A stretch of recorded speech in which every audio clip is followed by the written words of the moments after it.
Pemirsa, kekerasan terhadap jurnalis semakin meningkat. Seorang ajudan Kapolri diduga melakukan kekerasan fisik terhadap jurnalis yang tengah bertugas meliput kunjungan Kapolri di Stasiun Tawang, Semarang. Seorang pewarta foto menjadi korban pemukulan, sementara jurnalis lain mendapat intimidasi. Suasana hangat berubah mencekam setelah ajudan Kapolri mengintimidasi seorang jurnalis peliputan kegiatan Kapolri di Stasiun Tawang, Semarang, Sabtu petang. Saat Kapolri tengah menyapa penumpang difabel yang duduk di kursi roda, tanpa sebab jelas, seorang ajudan Kapolri mengintimidasi sejumlah jurnalis. Ajudan Kapolri tersebut tiba-tiba mendorong para jurnalis secara kasar agar menjauh. Bahkan seorang jurnalis foto dari antara dipukul di bagian kepala. Ajudan Kapolri tersebut juga berkata kasar kepada para jurnalis. Atas kejadian tersebut, perwakilan pewarta foto Indonesia PFI Semarang menuntut pelaku untuk meminta maaf, serta mendesak Kapolri memberi sanksi tegas kepada oknum yang mencederai kebebasan pers. Kedua, menuntut permintaan maaf terbuka dari pelaku kekerasan terhadap jurnalis. Ketiga, Polri harus memberikan sanksi kepada anggota pelaku kekerasan tersebut terhadap jurnalis atas nama Makna Zaizar. Ini sudah tidak profesional yang dilakukan oleh anggota Polri, dan ini mestinya menjadi pembelajaran bagi Kapolri supaya punya anak buah yang tidak memalukan, yang profesional, yang terpendidik lah. Jadi teman-teman wartawan, jurnalis itu bukan preman. Jadi harus diberlakukan, jangan kasar ya. PFI dan PWI Jawa Tengah juga mendorong para korban kekerasan untuk melapor ke Polda Jawa Tengah. Dari Semarang, Jawa Tengah, Kristadi, iNews melaporkan.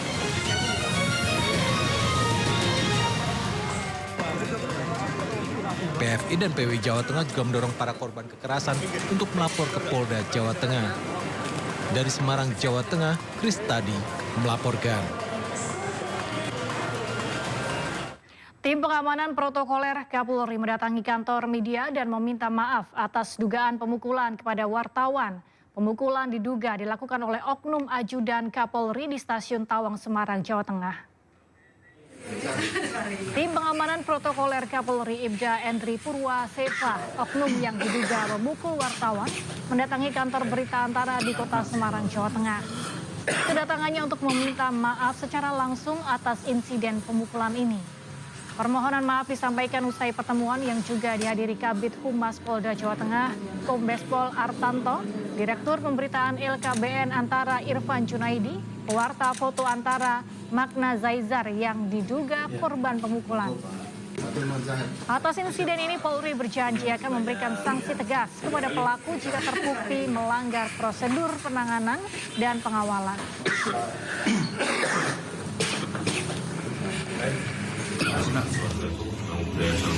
Salam presisi. Jadi kami dari tim pengaman protokoler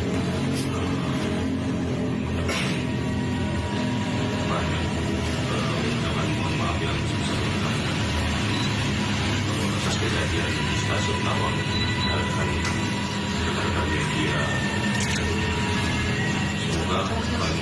Semoga kedepannya atas kejadian ini kita menjadi profesional dan dewasa.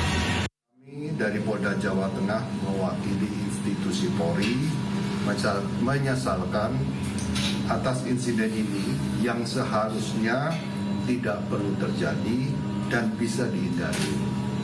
Dan memang saat itu situasinya sangat ramai, crowded, dan SOP yang dilakukan oleh tim pengamanan protokoler ini semestinya tidak perlu dilakukan oleh Mas Endri, ini tidak perlu secara emosional dan secara fisik dan verbal yang dilakukan terhadap Mas Makna.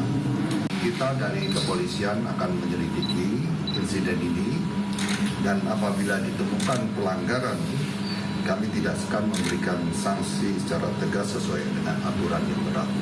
Seorang wartawan ditemukan tewas di kamar hotel kawasan Kebonjeruk, Jakarta Barat pada Sabtu malam. Belum diketahui penyebab kematian korban. Situr Wijaya 33 tahun, seorang wartawan ditemukan tewas di kamar hotel lantai 3 di kawasan Kebonjeruk, Jakarta Barat. Terdapat sejumlah luka lebam di bagian wajah korban. Unit identifikasi dari Polres Jakarta Barat dan Polsek Kebonjeruk langsung menggelar olah kejadian tempat perkara. Petugas juga telah mengevakuasi jasad korban ke Rumah Sakit Polri Jakarta guna mengetahui penyebab kematian korban. Kini kasus ditangani petugas gabungan Polsek Kebonjeruk dan Polres Jakarta Barat.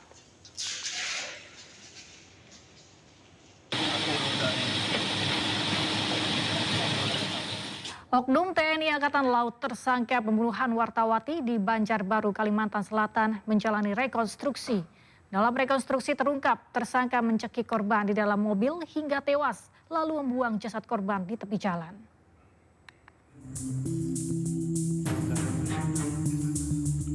Polisi militer TNI Angkatan Laut menggelar rekonstruksi pembunuhan Juwita, wartawati media online di Banjarbaru, Kalimantan Selatan.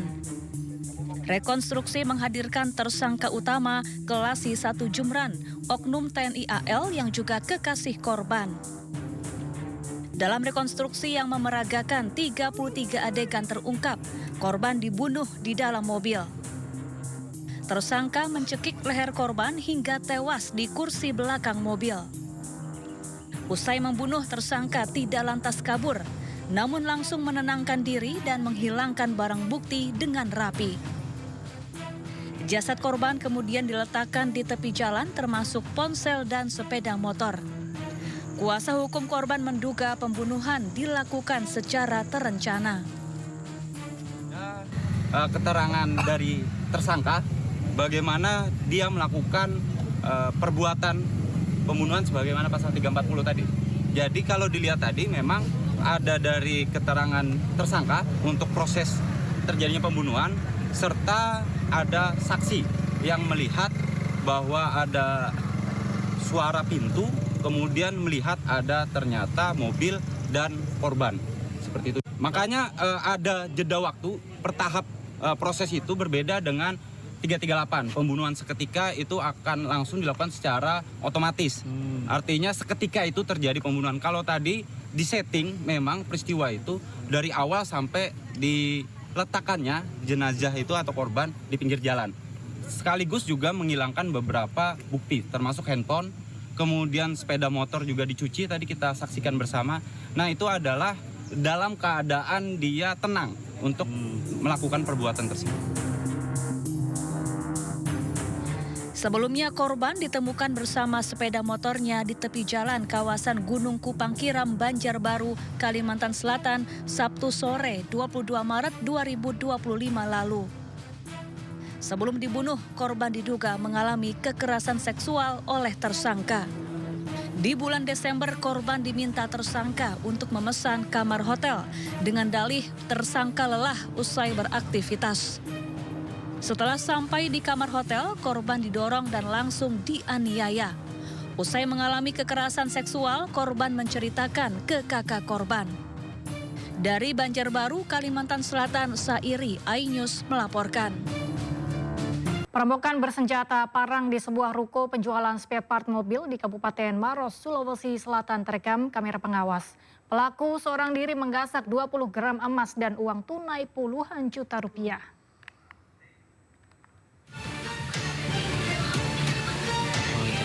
Dari rekaman video amatir terlihat detik-detik aksi perampokan bersenjata parang terjadi di sebuah ruko usaha penjualan spare part mobil di Turikale, Kabupaten Maros, Sulawesi Selatan.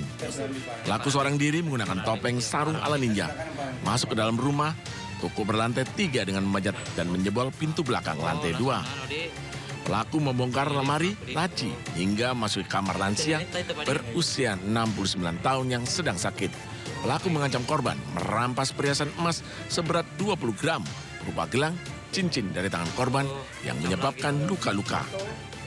Selain perhiasan, pelaku juga menggasak uang tunai 30 juta rupiah. Setelah melancarkan aksinya, pelaku mengunci pintu toko dari dalam agar pemilik rumah yang baru pulang tak bisa masuk, lalu melarikan diri. Aksi perampokan ini baru diketahui saat pemilik rumah baru pulang dari sholat. mendapati rumahnya dalam kondisi terkunci. Bukan itu Pak, ada yang ancaman juga ya dari?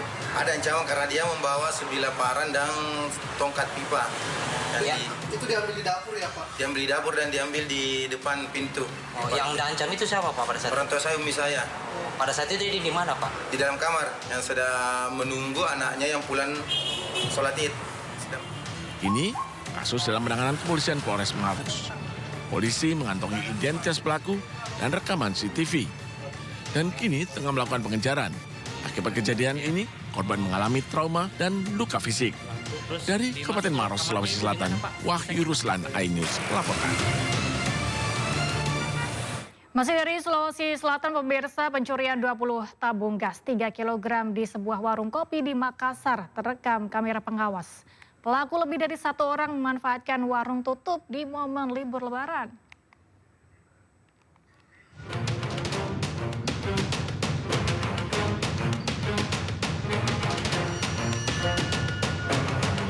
Inilah detik-detik pencurian 20 tabung gas 3 kg di sebuah warung kopi di Piringkanaya, Makassar terekam kamera CCTV. Pelaku datang mengendarai 2 sepeda motor melintas di samping warung. 1 sepeda motor berboncengan 2. Kemudian, salah satu pelaku terlihat masuk ke dalam warung lalu menggasak tabung gas yang tersimpan di samping meja kasir. Suasana sepi di malam hari dan kondisi warung kopi tengah tutup membuat pelaku dengan leluasa beraksi. Setelah beberapa kali mondar-mandir dengan mengangkat 2 tabung gas yang dikumpulkan di belakang, pelaku kemudian kabur meninggalkan lokasi. Diketahui pelaku masuk dengan memanjat dan membobol dinding dapur warung, terbuat dari triplek. Akibat kejadian ini, pemilik warung mengalami kerugian jutaan rupiah. Pencurian ini baru diketahui saat pemilik hendak membuka warung kopi usai libur Lebaran. Tabung gas hilang digasak maling. Pelaku masuk ke mana? Lewat belakang. Kalau dilihat dari rekaman CCTV ada berapa orang? Lebih dari 1 orang. Orang ya? Lebih. Ini apa di sini? Naik motor. Terus yang terekam itu berapa orang? Yang terekam cuma 1. Cuma yang waktu keluar itu ada 2 motor. Mungkin di malam terakhir itu kan 2 malam berturut-turut. Tapi 2 malam berturut-turut itu dengan pelaku yang sama ya? Iya, dengan pelaku yang sama. Berbekal rekaman CCTV, korban melapor ke kantor Polsek Piringkanaya dan berharap pelaku segera ditangkap. Dari Makassar, Sulawesi Selatan, Wahyu Ruslan, iNews melaporkan. Polisi menangkap pelaku pembobolan warung kelontong yang ditinggal pemiliknya berlebaran di Jalan Petamburan, Tanah Abang. Pelaku dan rekannya membawa kabur uang tunai 2,4 juta rupiah dan ratusan bungkus rokok senilai 16 juta rupiah.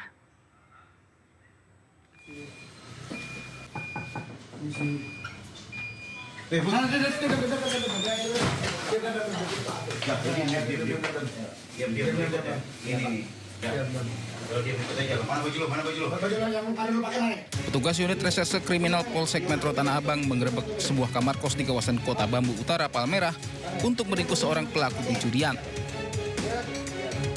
Saat digerebek, pelaku sempat melawan, namun akhirnya tidak berkutik.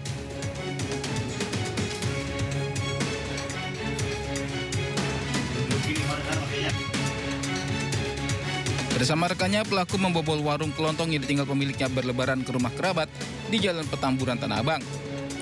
Pelaku berhasil membawa kabur uang tunai sebesar 2,4 juta rupiah dan 400 bungkus rokok senilai 16 juta rupiah.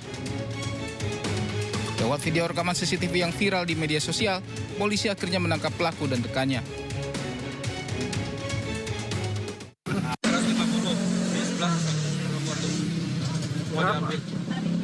Rokoknya berapa? Rokoknya 428 bungkus. Total kerugiannya? 16 juta.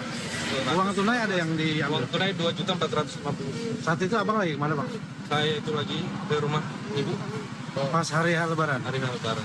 Berawal dari viralnya di Instagram, kita langsung menjemput bola untuk memberitahukan kepada korban melaporkan diri ke Polsek Metro Tanah Abang.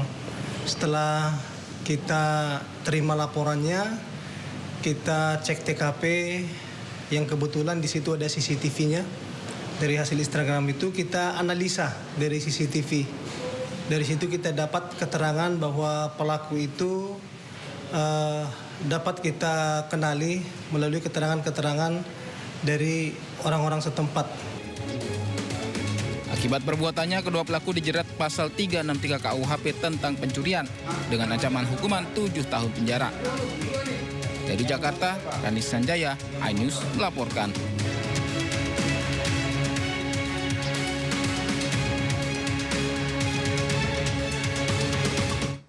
Ya, dari Jakarta kita ke Bangkalan, Jawa Timur, pemirsa. Terjadi lagi 2 rumah dibobol maling saat ditinggal mudik oleh pemiliknya. Pelaku yang terekam kamera pengawas mengacak-acak rumah korban dan membawa kabur sejumlah barang berharga.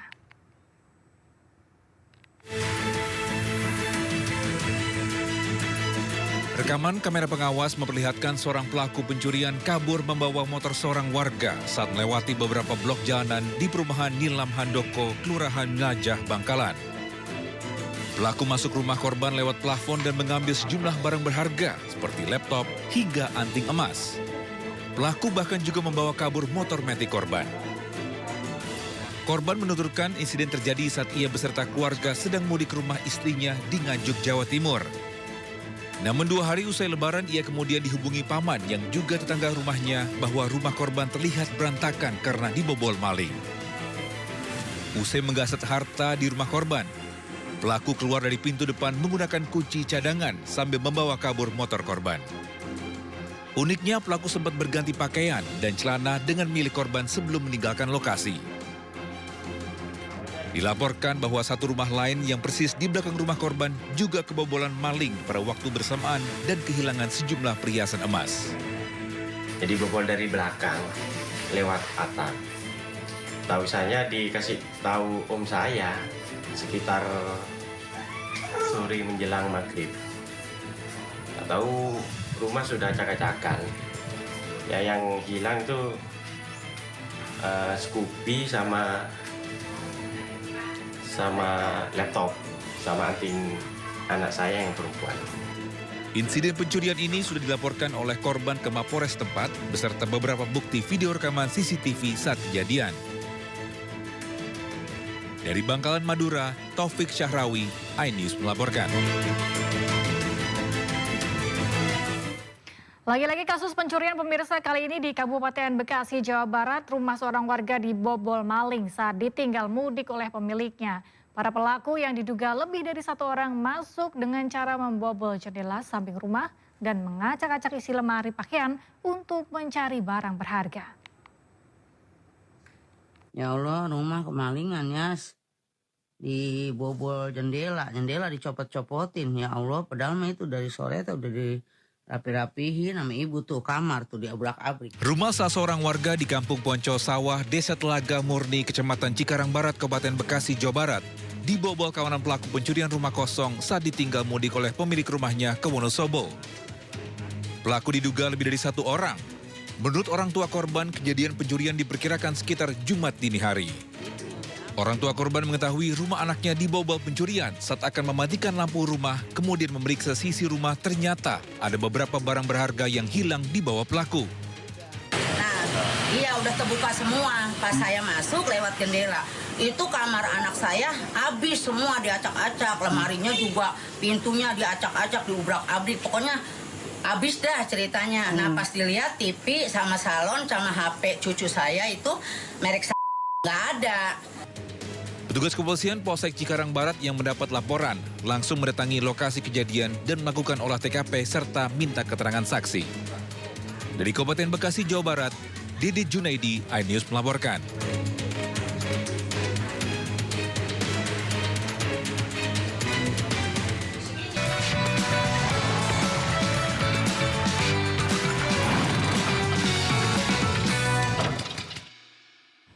Ya, kita menuju ke informasi seputar arus balik Lebaran. Pemirsa, kepadatan penumpang arus balik di Bandara Soekarno-Hatta, Tangerang, Banten masih ramai di hari ke-7 pasca Lebaran. Hal ini terlihat dari jumlah penumpang yang sudah menyentuh angka lebih dari 182.000 pada Senin pagi.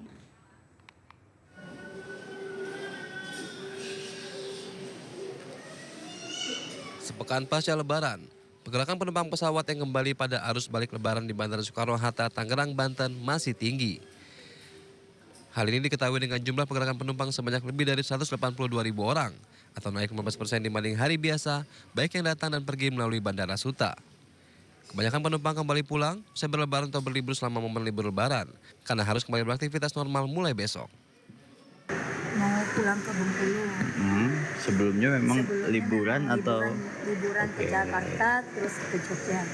Berapa lama kemarin liburan? Kemarin liburan di Jogjanya 3 hari, di Jakartanya sehari. Ini memang kembali harus aktivitas lagi atau gimana? Ya, mau pulang lagi, yang anak sama suami mau kerja, yang kecil mau sekolah. Hingga Senin pagi, Bandara Soekarno-Hatta sudah melayani 1097 penerbangan dengan rute favorit kota besar seperti Denpasar, Kuala Namu, Makassar, Surabaya, dan Padang. Dari Tangerang, Banten, Hasnugara, iNews melaporkan. Libur Lebaran, ratusan penumpang komuter lain relasi Jogja-Palur saling dorong untuk berebut tempat duduk dalam kereta di stasiun Tugu, Yogyakarta. Di momen libur Lebaran ini, komuter lain Jogja-Palur mencatat rekor tertinggi. Penumpang harian mencapai 45.000.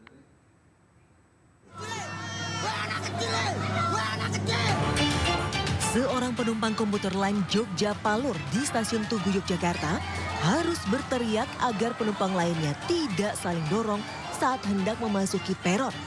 Penumpang ini kesal lantaran terdapat sejumlah anak kecil yang nyaris terjepit. Ratusan penumpang saling dorong usai petugas membuka portal pembatas demi berebut masuk gerbong untuk mendapatkan tempat duduk. Komuter lain Jogja-Palur masih menjadi transportasi favorit masyarakat dengan rute Jogja-Solo karena harganya yang terjangkau, yakni Rp8.000 sekali jalan, efisien, serta bebas macet. Jogja tadi dalam rangka apa, Mas? Jalan-jalan. Perasaannya gimana, Mas? Tadi kan disuruh banget ya? Ya, gitu. Kurang tertib kalau masuk KRL ya. Tadi sesat gitu, nggak takut, Mas? Enggak. Dalam momen libur Lebaran, pihak komuter lain menambah 4 kali rute perjalanan menjadi 31 perjalanan setiap harinya. Dari Yogyakarta, Gali Wisma, iNews melaporkan. Moda transportasi kereta komuter lain dimanfaatkan warga dan pemudik lokal untuk berwisata dan bersilaturahmi selama momen libur panjang Lebaran. Jumlah pengguna KRL selama periode ini melonjak hingga tembus di angka 14,3 juta penumpang.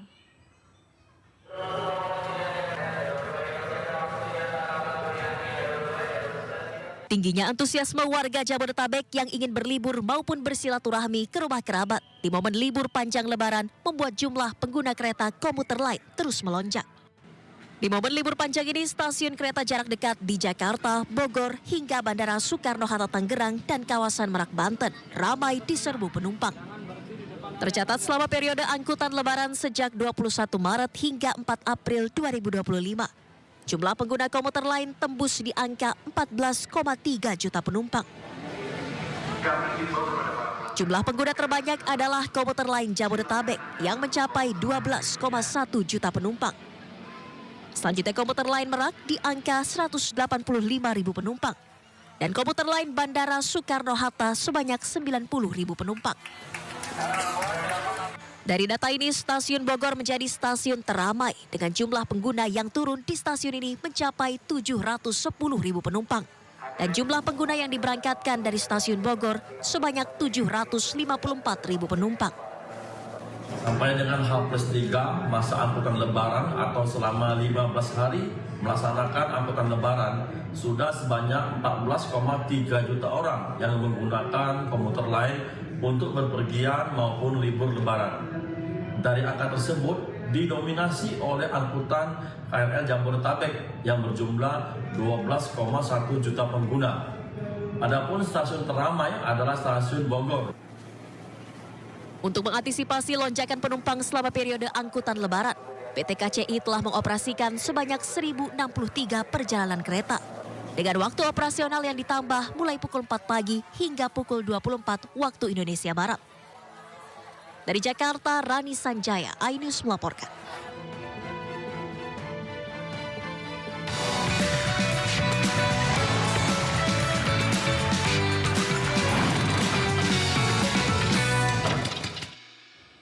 Pemirsa, informasi terkini seputar arus balik Lebaran 2025 akan kembali sesaat lagi, tetaplah di Indo Siang.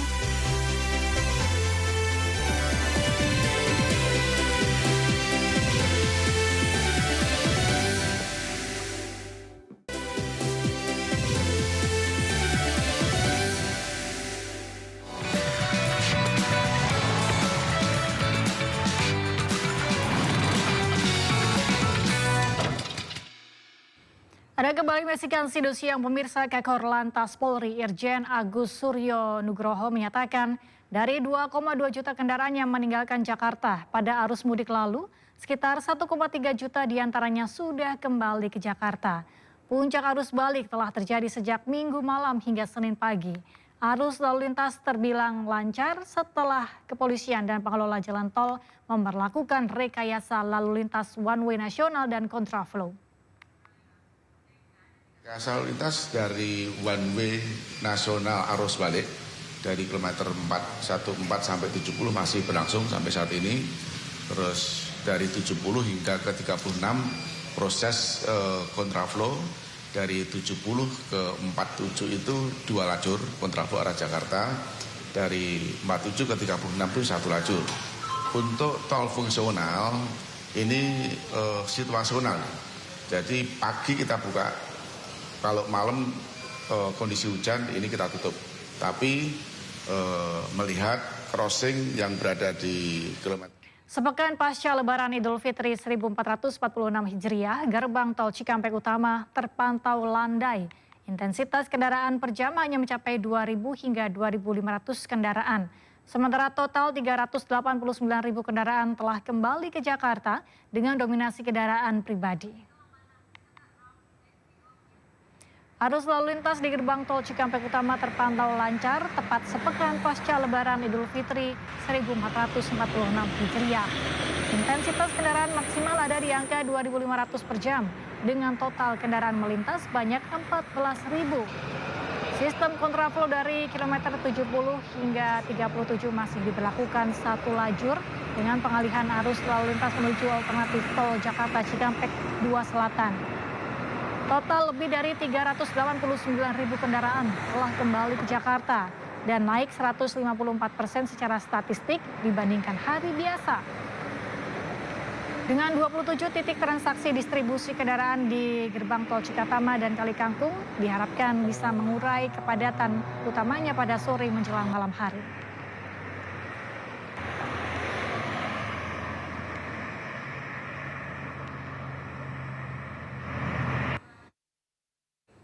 Dan pemirsa, bagaimana situasi terkini di gerbang tol Cikampek Utama Karawang, Jawa Barat? Kami sudah terhubung dengan rekan Camar Hainda di sana. Halo Camar, bagaimana situasi terkini? Apakah cukup lengang di sana? Ya, selamat siang Galuh. Benar sekali untuk situasi dan kondisi di gerbang tol Cikampek Utama saat ini sudah terpantau lengang dan juga lancar, tidak seperti malam hari tadi. Data mencatat sudah lebih dari 18.000 kendaraan yang menuju ke arah Jakarta hari ini. Dan kalau dilihat dari pantauan udara, ada sistem rekayasa lalu lintas kontraflow yang diberlakukan sejak kemarin. Kemudian juga untuk sistem dari gardu tol yang ditambahkan sebanyak 19 gardu tol menuju ke arah Jakarta. Secara akumulatif ini juga ada peningkatan sebesar 154% dari gerbang tol Cikampek Utama menuju ke arah Jakarta, dari 1,1 juta masyarakat yang sudah melaksanakan arus balik. Saat ini memang kendaraan didominasi oleh kendaraan pribadi, yang mana ini agak cukup berbeda apabila kita bandingkan dengan pada pagi hari tadi sekitar pukul 4 pagi sampai dengan pukul 7. Dikarenakan adanya ketersendatan sekitar 2 km dari titik saya melaporkan saat ini di gerbang tol Cikampek.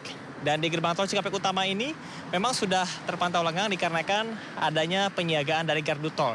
Pihak dari kepolisian juga masih terus melakukan pemantauan di sejumlah titik, salah satunya adalah di kilometer 37 dan juga di kilometer 429 maksud kami, yang mana ini menjadi titik untuk pemantauan dan menjadi dasar apakah akan diberlakukan sistem kontraflow, kemudian juga one way atau tidak. Dari durasi yang biasanya kami pantau ini rata-rata ada pada 1 sampai dengan 1,5 hari. Namun saat ini sudah berjalan selama 3 hari dan belum adanya pemisahan atau juga jeda dari sistem kontraflow yang diberlakukan. Hal ini juga berimbas kepada lancarnya sistem lalu lintas yang ada di kawasan ini atau intensitas kendaraannya sudah cenderung lancar. Dan ada sejumlah penjagaan dari jalur alternatif yang juga disediakan. Di antaranya adalah pengalihan arus gerbang tol Cikampek Utama dan juga Kaliurip Utama ke tol Jakarta Cikampek 2 Selatan pada pukul 8 malam tadi. Sehingga Anda bisa lihat saat ini situasi dan kondisi lalu lintas ini cenderung lancar. Kita akan lihat apakah pada sore menjelang malam hari nanti akan ada ketersendatan dikarenakan 4 hari terakhir ke belakang. Ini kita bisa melihat jumlah atau arus lalu lintas tepat padat dari sore menjelang malam hari. Sementara demikian, Galuh. Baik, Camar, terima kasih atas laporan Anda langsung dari gerbang tol Cikatama. Selamat bertugas kembali. Pemirsa, rekayasa lalu lintas kontraflow masih diberlakukan di tol Jakarta Cikampek di hari kedua puncak arus balik. Kontraflow Jakarta diberlakukan hingga hari ini secara situasional guna mengantisipasi kepadatan lalu lintas arah Jakarta. Hari kedua puncak arus balik, situasi jalan tol Jakarta Cikampek kilometer 62 terlihat ramai, didominasi kendaraan pribadi dan bus antar kota antar provinsi. Tercatat lebih dari 97.000 kendaraan sudah melintas dalam kurun waktu 24 jam pada hari pertama puncak arus balik Minggu kemarin. Diprediksi puluhan ribu kendaraan masih akan melintas di tol Jakarta Cikampek pada hari ini. Sebagai antisipasi kepadatan arus lalu lintas, masih diberlakukan rekayasa lalu lintas kontraflow 2 lajur dari kilometer 70 ke kilometer 47 yang dilanjutkan dengan kontraflow 1 lajur hingga kilometer 36. Sementara itu, sistem buka tutup akses masuk rest area di kilometer 62 juga diberlakukan secara situasional untuk mengurangi antrean kendaraan yang masuk ke rest area.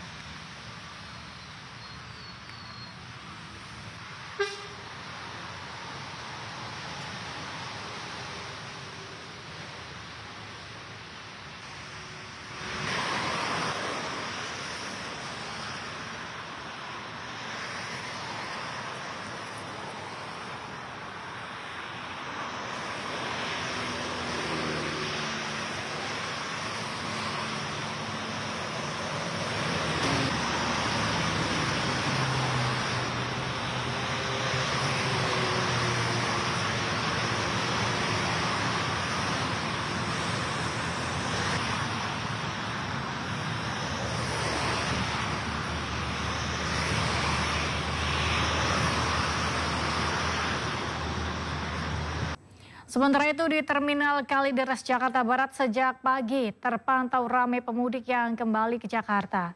Sejumlah bus dari luar kota yang baru tiba menurunkan penumpang di Terminal Kalideres. Meski puncak arus balik Lebaran sudah terjadi akhir pekan kemarin, namun lonjakan penumpang arus balik di Terminal Kalideres Jakarta Barat masih ramai.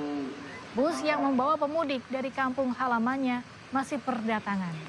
Sementara aktivitas di terminal aman lancar dengan sedikit antrian bus. Petugas terminal masih bersiaga untuk memastikan kelancaran arus kendaraan dan kenyamanan para pemudik arus balik yang masih berdatangan. Jalan-jalan Pak. Motor break.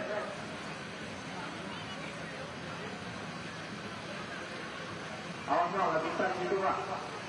Itu kesenggol pos nanti, jangan berhenti di situ Pak. Di depan aja. Nggak bisa Pak, di situ Pak. Itu kesenggol pos di situ. Untuk pribadinya terutama.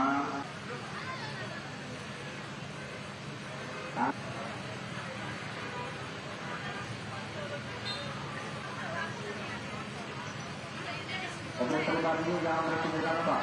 Maju Pak, maju. Berhenti di jalan masuk, awas.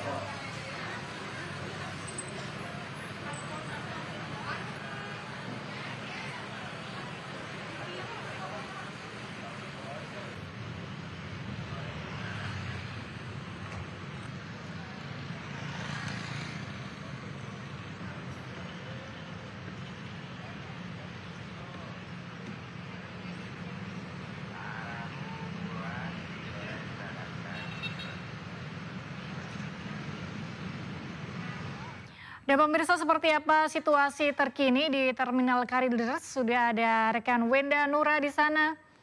Halo Wenda, bagaimana situasi saat ini di Terminal Kalideres? Apakah masih ada penumpang atau masyarakat yang tiba di Terminal Kalideres?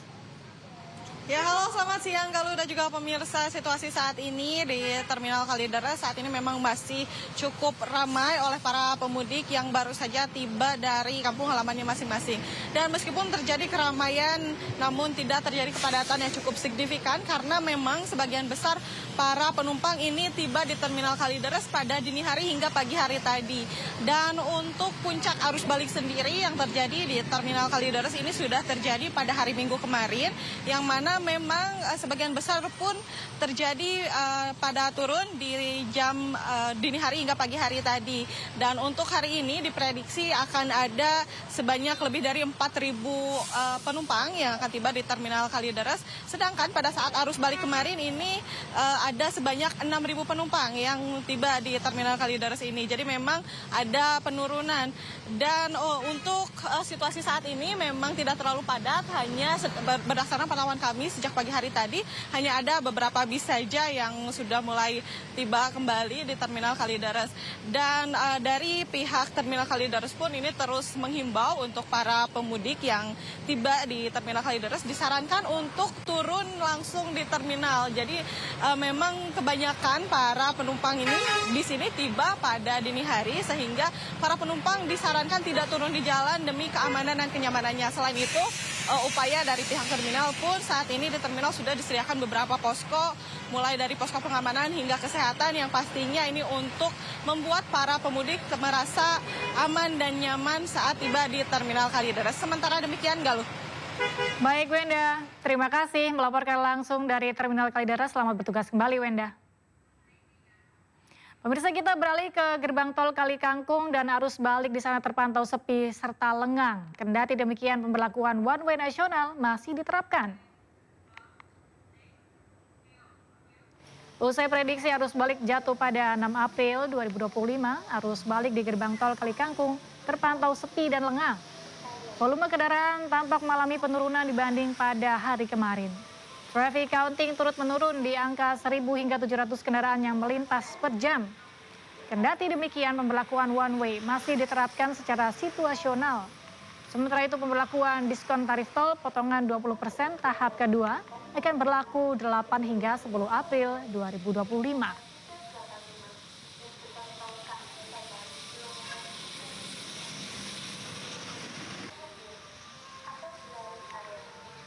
Ya, kita ke jalur arteri. Pemirsa, memasuki 7 hari pasca Lebaran, arus lalu lintas di Pantura Cirebon, Jawa Barat ramai pengendara roda 2. Ribuan kendaraan roda 2 mendominasi di jalur arteri Pantura Simpang 4 Pemuda, Kota Cirebon pada Senin pagi. Pemudik yang hendak kembali ke Jabodetabek hanya bisa melaju dengan kecepatan 30 km per jam. Bahkan di sejumlah persimpangan seperti Simpang 4 Pemuda, Kota Cirebon terjadi antrean kendaraan. Meski jumlah volume pemudik motor menurun dibandingkan pada hari Minggu, namun jalur Pantura diperkirakan semakin ramai pada siang hingga sore nanti.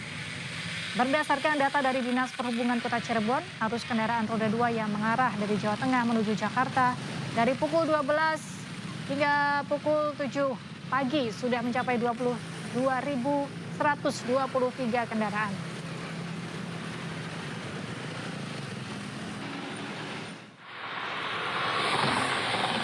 Sementara itu, tol Palimanan Kanci terpantau ramai lancar pasca diberlakukannya sistem one way nasional dari gerbang tol Kali Kangkung kilometer 414 hingga kilometer 70 Cikampek Utama. Data terakhir yang dihimpun hingga Senin pagi terdapat 39.000 kendaraan yang menuju Jakarta. Angka ini jauh lebih rendah dibandingkan akhir pekan kemarin dengan jumlah kendaraan mencapai 46.000. Untuk rata-rata kecepatan kendaraan juga masih sekitar 60 hingga 80 km per jam.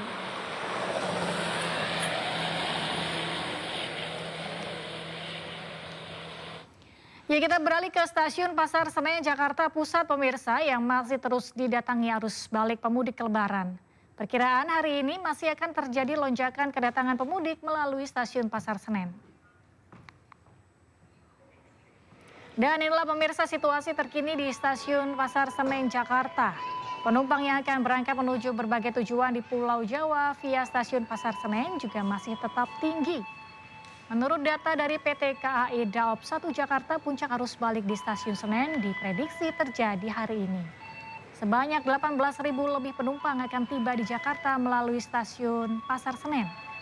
Sejak 2 April 2025 hingga hari ini sebanyak 276.764 penumpang telah tiba di Jakarta melalui Stasiun Pasar Senen. Sedangkan di seluruh wilayah Daop 1 Jakarta sebanyak 515.194 penumpang tiba di Jakarta.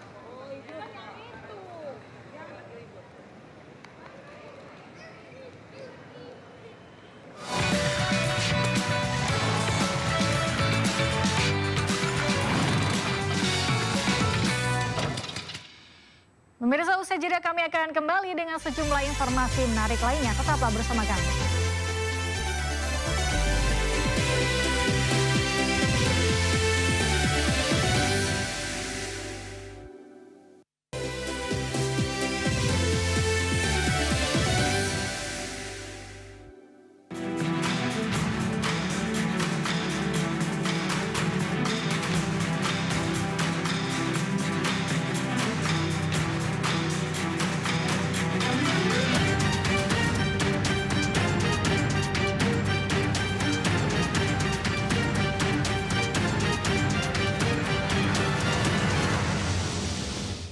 Pemirsa, Presiden Prabowo Subianto melakukan telewicara dengan pemimpin 4 negara anggota ASEAN guna merespon kebijakan tarif resiprokal dari Amerika Serikat yang diumumkan Presiden Donald Trump.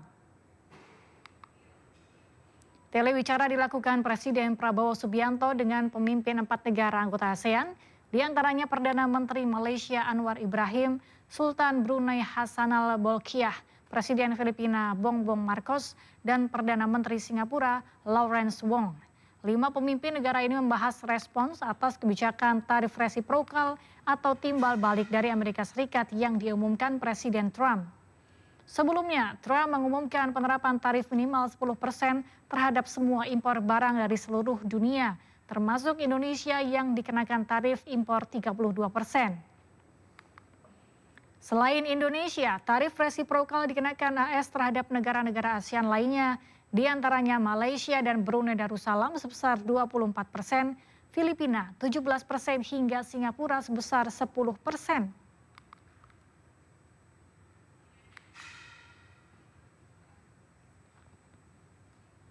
Sejumlah pihak mendesak pemerintah segera membentuk tim negosiasi terhadap kebijakan tarif impor yang dikeluarkan Presiden Amerika Serikat Donald Trump. Hal tersebut dilakukan untuk meminimalisir dampak buruk terhadap Indonesia.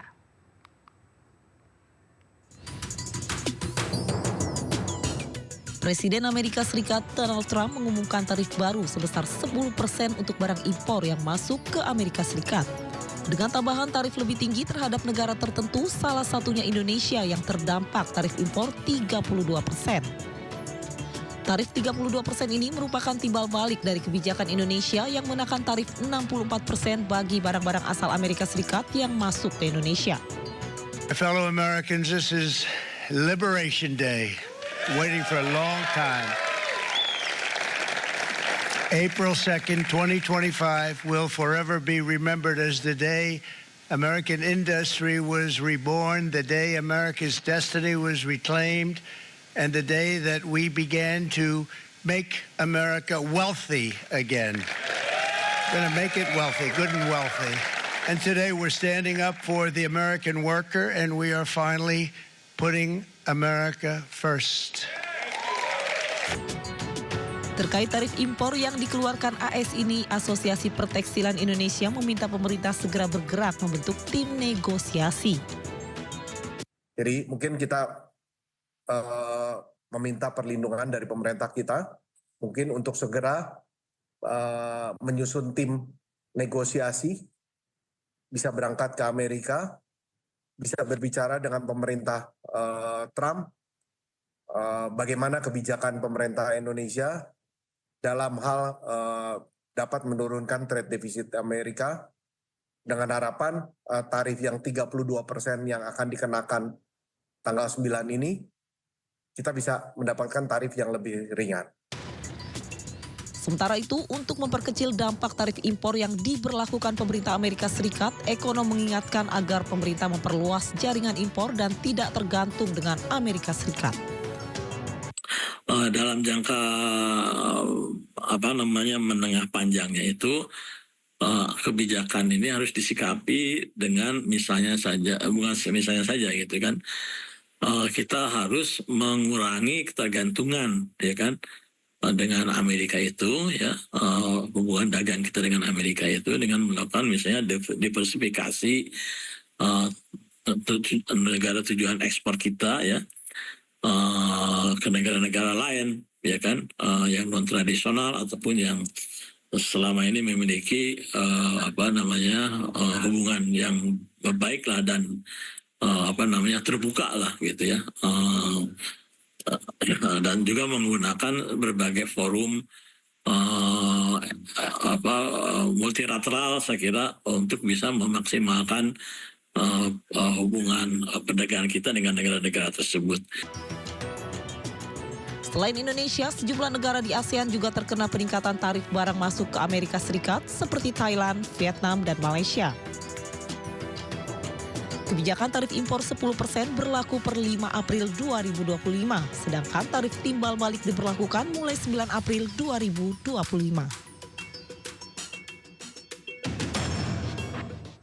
Mantan Wakil Presiden Yusuf Kala menyebut dampak tarif Trump terhadap perekonomian RI tidak sebesar yang ditakutkan. JK juga menyebut pengusaha tak butuh banyak bantuan dari pemerintah asalkan tidak diganggu dengan berbagai aturan. Khawatir seluruh dunia ribut itu. Ya pasti ada dampaknya, tetapi tidak sebesar dibanding negara lain. Pertama begini, ekspor kita ke Amerika itu hanya 10% dari total ekspor Indonesia tahun 2004. Kita mengekspor hanya 26 miliar. Sedangkan ekspor kita 2024 ya. Kita 264, jadi 10% persis itu kurang lebihnya. Artinya kalau ada apa-apa yang terkena ya 10% ini. Walaupun juga bisa berdampak kepada yang lain kalau ekonomi dunia terjadi masalah besar ya.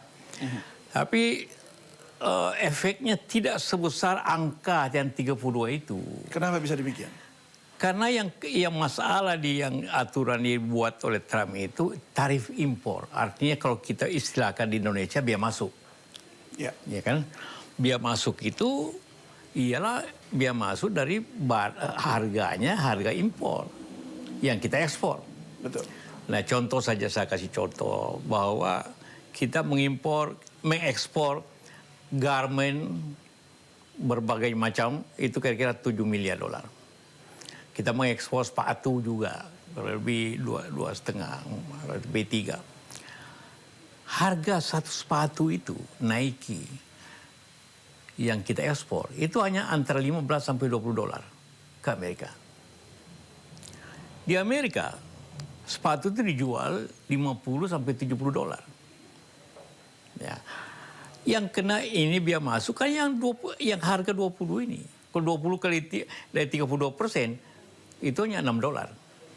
Jadi ditambahkan dengan dari 20 dolar tadi plus 6 dolar tadi. Iya, jadi artinya harga jualnya harga kemungkinan hanya 10% saja dari harga jual di Amerika.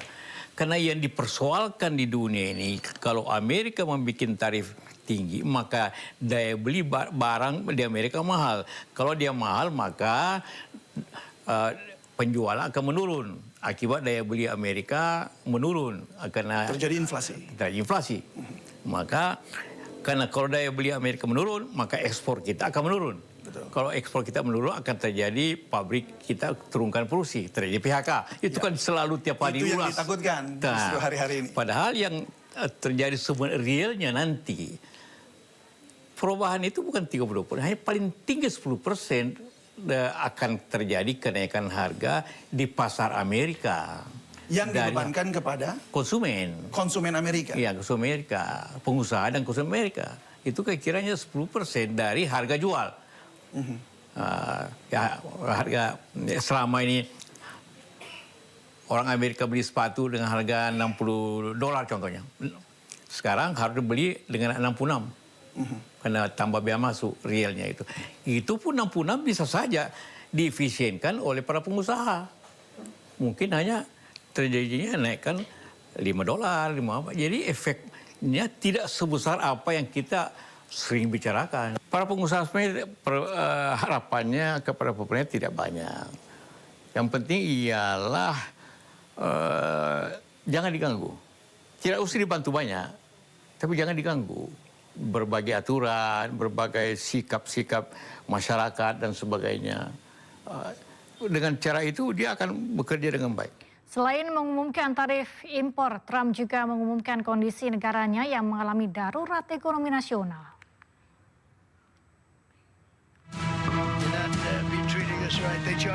Presiden Trump mengumumkan darurat ekonomi nasional dan mengklaim bahwa Amerika Serikat telah diperlakukan dengan buruk oleh negara-negara asing.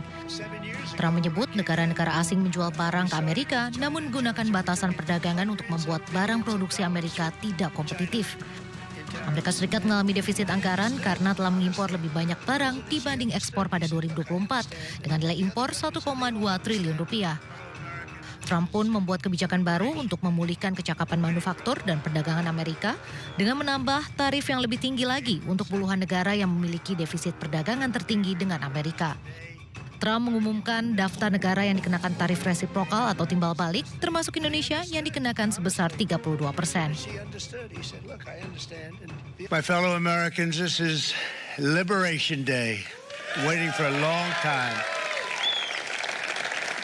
April 2nd, 2025 will forever be remembered as the day American industry was reborn, the day America's destiny was reclaimed, and the day that we began to make America wealthy again.